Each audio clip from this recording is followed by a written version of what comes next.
नहीं मत मत शुणुनि मु शुणिया अवस्था नहीं आप जो जो लोक पैसा फेरत काली संजय पैसा न फेर निश्चित एक्शन आउ कथा कि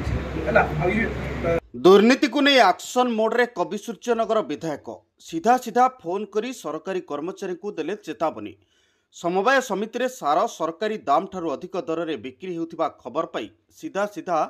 चरम बाणी शुणाइछंती कवि सूर्यनगर विधायक प्रताप नायक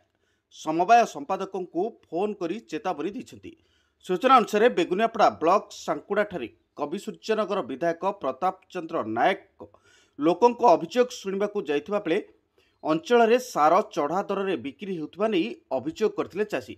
के बरिडा समवाय समिति रे यूरिया सार बस्ता 267 टंका बदल में 300 टंका नेउथुवा अभियोग होइतिला।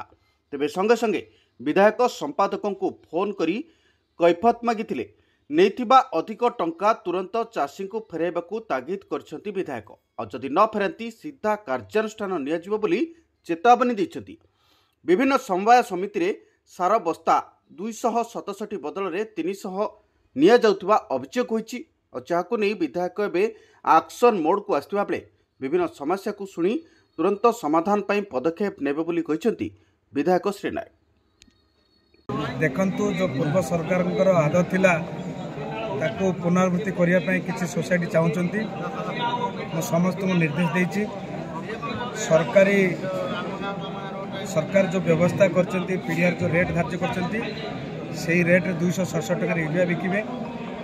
एवं कौन सी चषा ठू टंका मध्य अधिका नेबे नहीं। ता सहित प्रति पंचायत रे जो उन्नतिमूलक कार्य होची पुलिस सभा हो नहीं मु याको प्रत्येक लोकंठ मु शुणिया पाइली जे बिना पुलिस सभा रे समस्त माने पंचायत काम करुची ताको मु वीडियो सहित आसंता 6 तारिख रे बसी आलोचना करी आगामी दिन में पुलिस सभा रे जेते भी जहाँ भी योजना हम पुलिस सभा माध्यम योजना हम आपको सरकार निश्चित कर। चषा होची आमर सर्वस्व तेणु चषा प्रति कौन लोक कौन जगार ताकू ठकी पार ना तेणु चषांकर जेते समस्या अच्छी ताकू आखि आगे रखिकी आगामी दिन में जिते धान संग्रह हम धान संग्रह होगा समय मु प्रत्येक मंडी के बुलेबी एवं जो 75 किलो हिसाब अच्छी धान बस्ता गोटाए किलो मध्य चषा तार दब नाही या